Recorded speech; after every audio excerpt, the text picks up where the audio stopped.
Assalamualaikum warahmatullahi wabarakatuh. Another day, another question from Mahmoud Ri.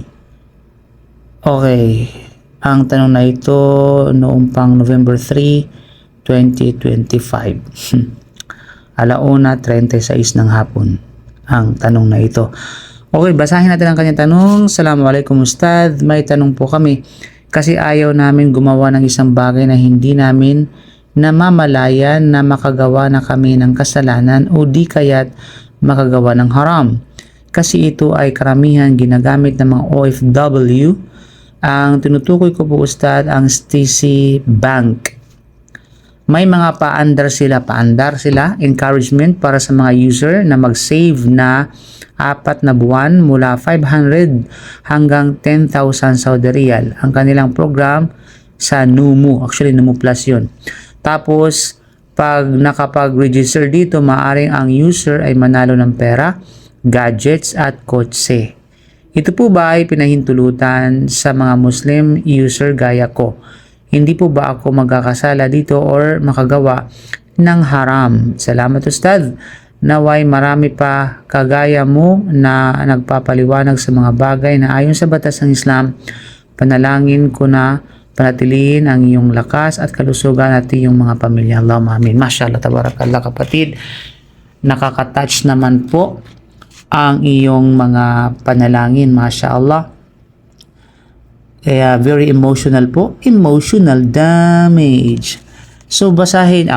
Sagutin po natin ang katanungan insyaallah subhanahu wa ta'ala at naway biyayaan tayo ng Allah ng pangunawa at ng malawak na kaalaman hinggil sa mga bagay-bagay na ito. Actually, ang tanong na yan, kapatid, talaga nag-research po talaga ako, lalo pati yung mga patakaran sa STC Bank. At yun nga po, inshallah, ipapaliwanag natin. So, bismillahi wassalawat wassalam ala rasulillah wa ala alihi wa sahbihi ajmain na maba'd. Waalaikumsalam warahmatullahi wabarakatuh kapatid. Barakallahu fiqh. Napakaganda ng pag-iingat na ito sa halal at sa kaharam, no? Lalo na sa modernong banking products kung saan kailangang tingnan ang actual na kontrata, hindi lamang ang pangalan na savings, reward o Sharia compliant. Actually, tininan ko ang kasalukuyang official na impormasyon ng STC Bank tungkol sa Numu. Actually, Numu Plus yun. Kasi wala akong idea nung binanggit mo yung Numu, kaya naghalongkat talaga ako, no? Yung mga impormasyon hinggil dito. Numu Plus talaga yun, Numu Plus. May ilang mahalagang detalye rito na nagpapabago sa pagsusuri. Ang Numu Plus ay hindi lamang simpleng deposito na may libreng raffle. Ayon mismo sa bangko, ito ay savings product na nakabatay sa mudaraba. May expected profit at ang kwalipikadong depositor ay isinasali sa random draw para sa cash, devices at sasakyan. Anong hatol sa STC Bank Numu Plus? Savings na may profit at pagkakataong manalo ng premyo. Hindi sapat na sabihing maiser agad ang Numu Plus. Ibig sabihin ng maiser yung sugal, no gamblings. Dahil lamang may random draw. Hindi rin sapat na sabihing halal ito dahil lamang hindi nababawasan ang prinsipal. Ang pinakamahalagang tanong sa fiqh ay ano ang Sharia characterization, no, ng perang inilalagay sa Numu Plus at ano ang pinagmumulan ng premyo. Sa kasalukuyang description ng STC Bank kapatid, sinasabi nilang ang Numu Plus ay Sharia compliant mudaraba with profit. Hindi conventional interest-bearing loan deposit. Halimbawa, ipinapakita nila na sa 10,000 pot sa loob ng 4 na buwan, may 0.50% expected profit rate at humigit kumulang 5.31 Saudi Riyal expected profit. Now, kung tunay na sahih na mudaraba ang underlying contract at ang prices ay mula sa sariling promotional funds share, no, ng bangko at hindi mula sa contribution ng contestants, may matibay na dahilan upang hindi ito ituring na ordinaryong kimar. Ang kimar, gamblings. Ngunit kailangan pa rin makita ang kompletong contractual structure bago magbigay ng absolute fatwa. Okay, hinggil sa bagay na ito. Now, kailan nagiging maiser o kimar ang isang price draw? Ay maiser o kimar ay gambling o sugal. So, kailan nagiging sugal ang isang price draw?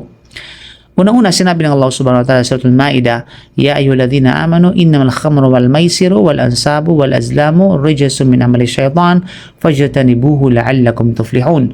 O kayong mga sumasampalataya, ang alak, pagsusugal, yung gamblings, maisir o kimar, mga altar na mga Diyos-Diyusan at mga palaso ng pagpapasya ay karumihan mula sa gawain ng syaitan. Kaya layuan ninyo ang mga ito upang kayo ay magtagumpay. Sa kimar, ang mga kalahok ay karaniwang naglalagay ng kanilang sariling yaman sa panganib. Maaring manalo ang isa mula sa pagkawala ng iba. Ito ang mahalagang elemento ng al-ghunmu aw al-uzmu nakalimutan ko. Al-ghunmu aw al-gurmu ala al-mukhatara. Ibig sabihin, pakinabang o pagkawala na nakasalalay sa sugal o pagkakataon. Okay, so yun yung mga kapatid. So yun yung tinatawag na kimar. Ngunit, ang Nomoplas ay may random draw. Pero sapat ba iyon para maging sugal? Hindi. Hindi lahat ng random draw ay otomatikong maiser. Hindi lahat ng random draw ay automatic na may consider siya na maiser o kimar o gamblings.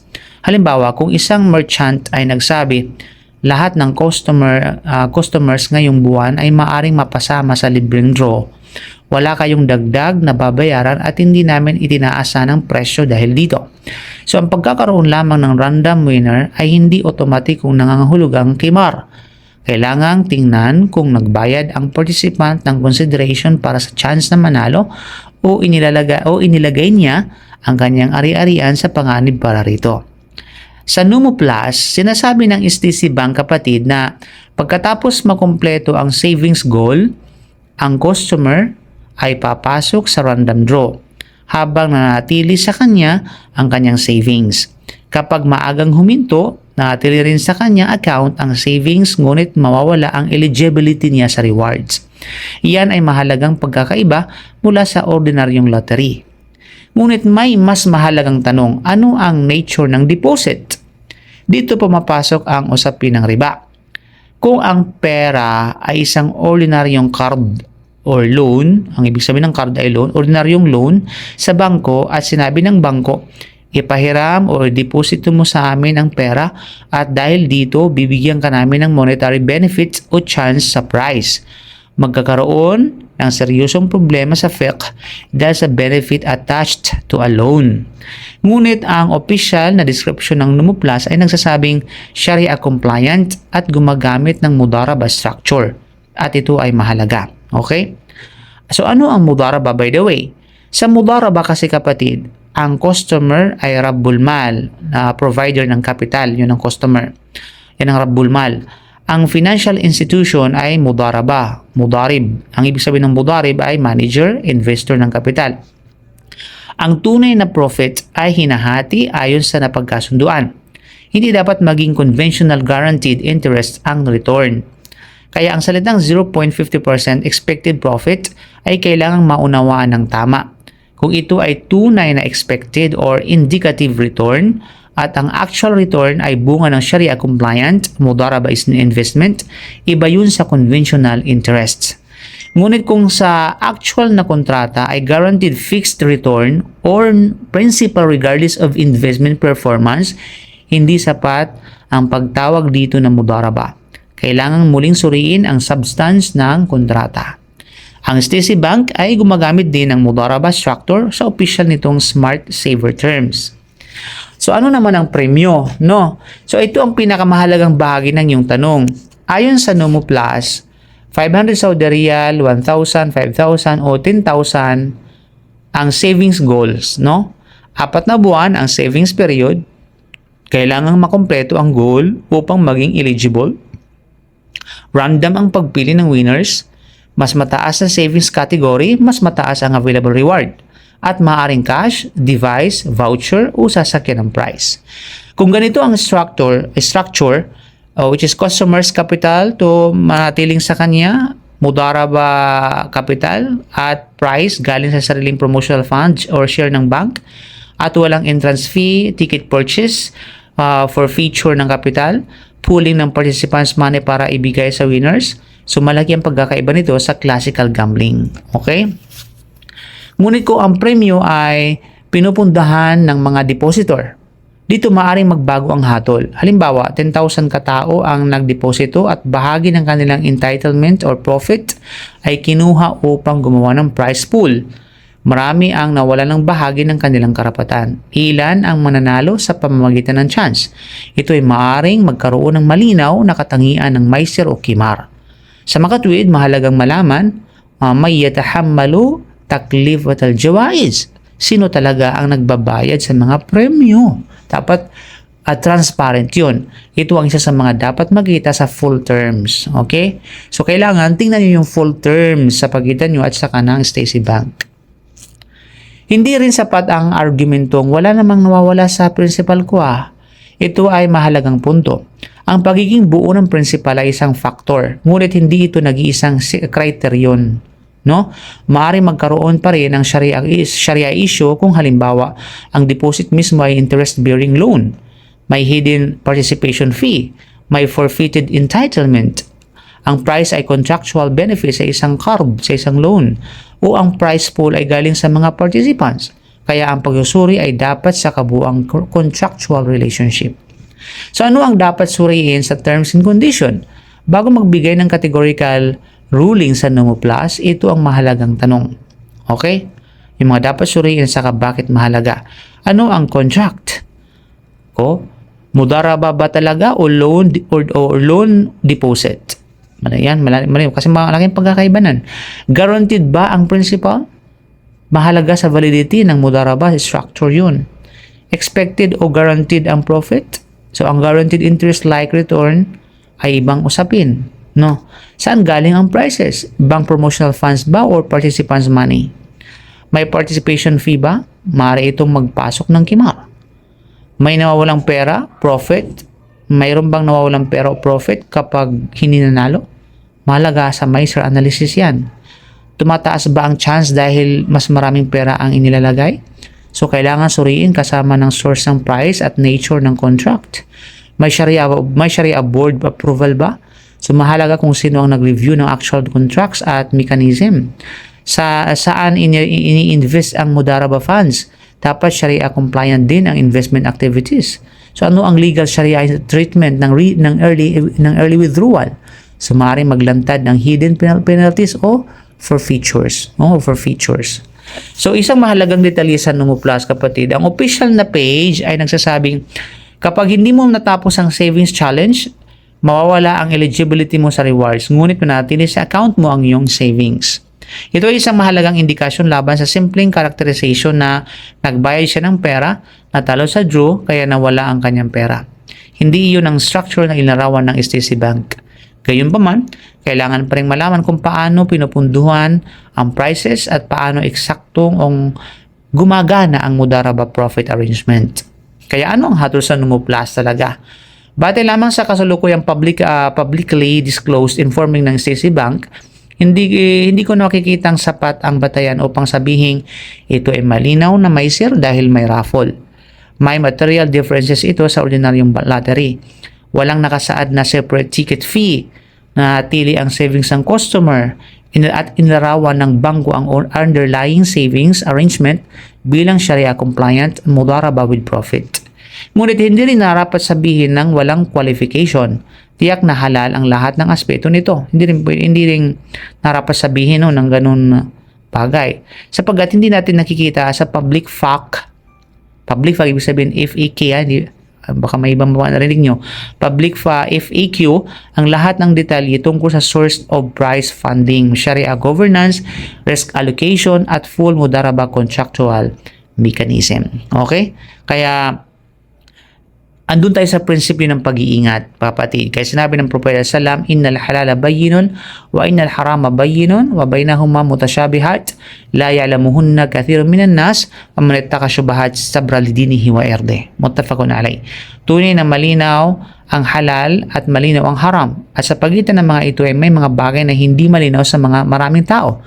Kaya sino mang umiwas sa mga kahina-hinalang bagay ay napangalagaan niya ang kanyang relihiyon at dangal. Okay? So bilang khulasa, pinakamaingat na conclusion mga kapatid, na ang random draw lamang ay hindi sapat upang tawaging miser o sugal o gambling ang Nomoplast. Ang decisive issues ay ang nature ng savings na contract, pinagmulan ng price, at kung may anumang halaga o financial entitlement na inilalagay ng customer sa panganib kapalit ng chance na manalo. Sa kasalukuyang official disclosure, may mga positibong indikasyon na mudaraba ang sinasabing structure, expected profit ang terminology, na tili ang savings kapag huminto, at walang nakasaad na hiwalay na raffle fee. Gayunman, para sa isang tiyak na fatwa sa mismong Nomoplast, ay pinakamainam ay makuha ang full Nomoplast terms and conditions at Sharia approval certificate, particular ang clauses tungkol sa price, funding at mudaraba. Pagkatapos, maipakita iyon sa isang kwalipikadong scholar na dalubhasa sa fiqh al-muamalat or Islamic finance. Kung maibibigay sa akin ang screenshot o PDF ng Nomoplast terms condition mula mismo sa sisibang, pag-aaral natin yan, no? At maaari kong himayin, inshallah, himayin yung close by close kung saan maaaring pumasok ang riba, ang garar o miser, at kung alin ang walang problema sa Sharia, inshallah subhanahu wa ta'ala. So kailangan ng masusing pag-aaral at pag-iimbestiga ang mga bagay na yan. So, as of now, mga kapatid, lang po yung ating nalikom na kaalaman hinggil dito. So mas mainam na umiwas hanggat hindi pa ito nagiging tinatawag na tiyak, tumpak na tiyak at tumpak na malinaw. So maraming salamat. Hopefully nagkaroon tayo ng additional knowledge, no? Karagdagang kaalaman at pangunawa sa bagay na ito at paano gumagana ang Sharia law sa bagay na ito. So Allahu alam bisawab. Subhanaka bihamdika asyhadu an la ilaha illa anta astaghfiruka wa atubu ilaik. Assalamu alaikum warahmatullahi wabarakatuh.